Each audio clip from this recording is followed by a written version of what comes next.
Olá, bom dia! Gastos do governo com o enfrentamento à pandemia da Covid-19 somam mais de 620 bilhões de reais. A maior parte foi para o pagamento do auxílio emergencial.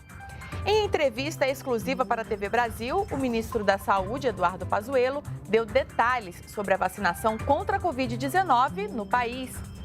E o satélite brasileiro Amazônia 1 está a caminho da Índia para ser lançado ao espaço em fevereiro de 2021. Ele vai monitorar o desmatamento da floresta amazônica. Hoje é quarta-feira, 23 de dezembro de 2020. O Brasil em Dia já está no ar.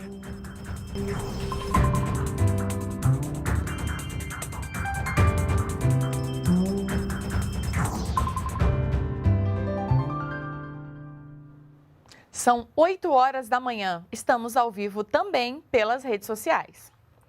Mais de 620 bilhões de reais já foram gastos pelo governo em ações sociais e econômicas de enfrentamento à Covid-19 no Brasil. O dado foi divulgado nesta terça-feira pelo Ministério da Economia.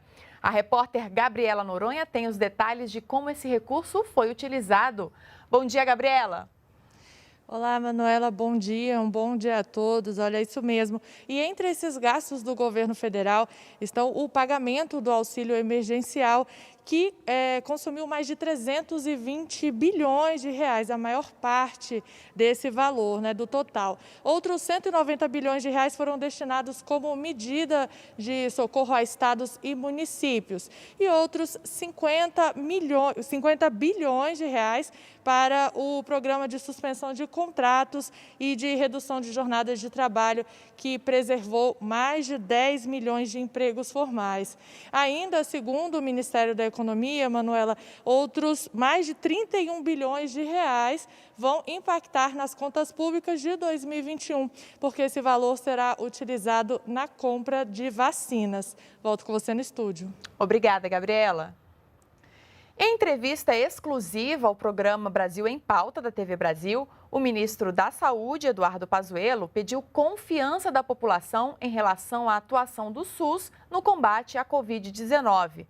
Pazuello afirmou que todos os brasileiros vão ser vacinados de forma igualitária. Gostaria que todos tivessem a confiança de que nós vacinaremos todos os brasileiros de forma igualitária, de forma proporcional ao número de pessoas por estado e de graça. Confiem nisso, confiem na estrutura do SUS, confiem de que aqui existem pessoas que estão realmente trabalhando diuturnamente para que a gente tenha a vacina distribuída o mais rápido possível e a todos os brasileiros.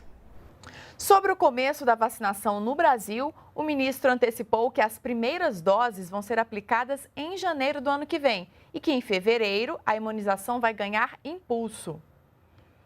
A previsão é que agora, em janeiro, mais para o final de janeiro, nós já tenhamos algumas disponibilização de vacina, algumas em caráteres emergenciais ainda, mas a vacinação com quantidade e os registros necessários para vacinação em massa a partir de fevereiro.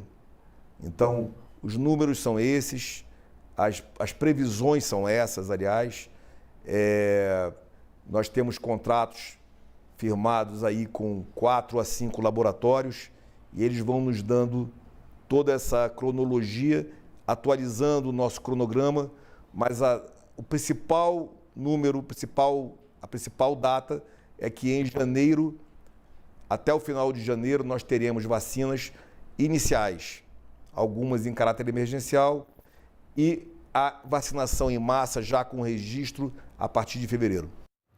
Pazuello também defendeu o trabalho da Anvisa na análise, validação e certificação da eficácia e segurança da vacina no Brasil. Uma vez registrada a vacina, no caso do Brasil na Anvisa, a gente pode incorporar no SUS, adquirir e distribuir pelo PNI. Esse é o processo.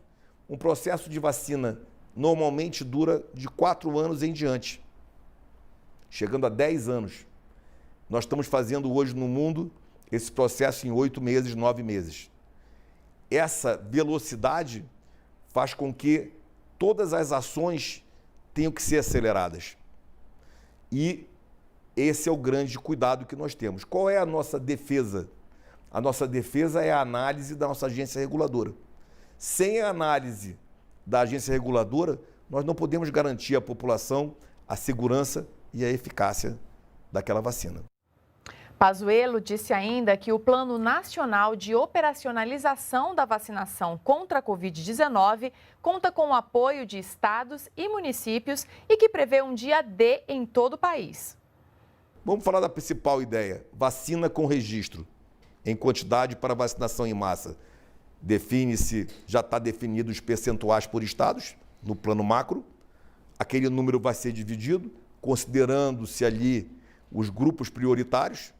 Por exemplo, é claro que em alguns locais, além do percentual do estado, vai ter a quantidade de pessoal de saúde que precisa ser vacinado. Então, é equalizado isso e, simultaneamente, se distribui as vacinas. Sim, haverá um dia D, o dia de início da vacinação, que ocorrerá simultaneamente em todos os estados da federação, de forma igualitária e grátis. E a entrevista na íntegra com o ministro da Saúde, Eduardo Pazuello, vai ser exibida neste domingo no Brasil em Pauta, às 7h30 da noite, aqui na TV Brasil. O Ministério do Desenvolvimento Regional concluiu mais de 6.000 obras neste ano, uma média de 17 por dia, e ainda entregou 410 mil moradias em todo o país.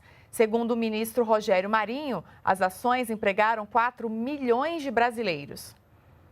Levar vida nova, ou seja, água limpa e potável para famílias brasileiras, é uma das prioridades do governo federal. E o Ministério do Desenvolvimento Regional mostra que tem feito o dever de casa. Mesmo com a pandemia, foram entregues este ano cerca de 2.400 obras hídricas. Só no Nordeste, 1 bilhão e 700 milhões de reais foram investidos em projetos como o de integração do Rio São Francisco, com a meta de beneficiar 12 milhões de pessoas em 390 municípios de Pernambuco, Paraíba, Ceará e Rio Grande do Norte. É o encontro da nossa missão de combater desigualdades regionais, de universalização do saneamento, de combate ao déficit habitacional, de tratar os nossos arranjos produtivos, da consequência disso, que é a criação do emprego, da renda, das oportunidades. A pasta também encerra 2020 com a entrega de 410 mil moradias, 60 mil delas para famílias com renda mensal de até R$ 1.800. Nós praticamente entregamos mais de 1.000 casas por dia no Brasil. Então, todo dia, pelo menos 1.000 residências têm sido entregues por todo o território nacional. Você divide 410 mil por 365 dias do ano. Além das moradias construídas, o Ministério concluiu este ano 6.200 obras de pequeno, médio e grande porte em áreas como saneamento, mobilidade, proteção e defesa civil. De acordo com o ministro Rogério Marinho, foram, em média, 17 obras entregues por dia, empregando 4 milhões de brasileiros. E, segundo o ministro, cerca de 570 mil empregos serão abertos ou mantidos no ano que vem, com a continuidade de obras de saneamento básico que estavam paralisadas. A pasta já garantiu 829 milhões de reais para esse projeto. E nós estamos empenhados em retomarmos um número maior ainda de obras a partir de 2021. O Ministério da Justiça e Segurança Pública fez um balanço nesta terça-feira das ações da pasta no ano de 2020. 2020 foi o ano em que o Ministério da Justiça e Segurança Pública enviou mais recursos para os 26 estados e o Distrito Federal, 1 bilhão e 200 milhões de reais. O dinheiro está sendo utilizado em infraestrutura, compra de equipamentos, viaturas, implantação de sistemas e capacitação dos profissionais da área. Para 2021, o ministro da Justiça e Segurança Pública espera centralizar compras na pasta. Nós transformaremos os recursos agora repassados em ações e entregas efetivas, ainda no início do próximo ano. Cerca de 120 leilões de bens apreendidos foram realizados, gerando uma arrecadação de mais de 140 milhões de reais. O número de operações de combate à corrupção passou de 466 em 2019 para 515 em 2020. Foi um ano profícuo e temos certeza que com os avanços, enfim, com as ações estruturantes que vêm sendo feitas, com o concurso novo, com as aquisições tecnológicas que temos feito, teremos um ano bem produtivo em 2021. Nas rodovias federais, a Polícia Rodoviária Federal realizou 17 milhões de abordagens de pessoas e veículos, o que resultou na prisão de mais de 43.200 criminosos e a apreensão de armas e munição. Além disso, a PRF apreendeu cerca de 40 mil metros cúbicos de madeira ilegal e resgatou mais de 34 mil animais silvestres vivos. Com a fiscalização de trânsito e a orientação a motoristas, a Polícia Rodoviária Federal registrou uma redução de 34% no número de feridos e de 40% no número de mortes por acidentes. Os números são relativos à década da redução dos acidentes de trânsito da ONU, 2011-2020. A Força Nacional de Segurança Pública realizou 57 operações em 44 municípios do país. Entre as operações, destaque para a Verde Brasil 2, de combate a crimes ambientais, e a operação contra as queimadas no Pantanal. Já o Banco Nacional de Perfis Genéticos contou com 98 milhões de reais para a compra de viaturas, maletas e tablets para perícia de local de crime. E 28 milhões de reais para a compra de equipamentos, insumos e software para laboratórios de DNA. O satélite Amazônia 1, desenvolvido no Brasil, deve chegar hoje à Índia, onde será lançado ao espaço em fevereiro de 2021.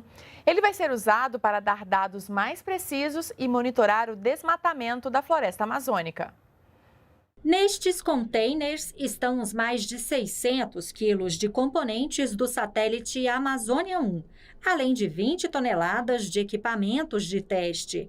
A aeronave, com todo o material, segue de São José dos Campos, em São Paulo, para a Índia, onde o satélite será montado e lançado ao espaço em fevereiro de 2021. É um privilégio ver o seu programa espacial consolidando mais essa conquista. Isso se deve muito à capacidade tecnológica das pessoas, né? Desenvolvimento também científico, mas há um esforço logístico enorme.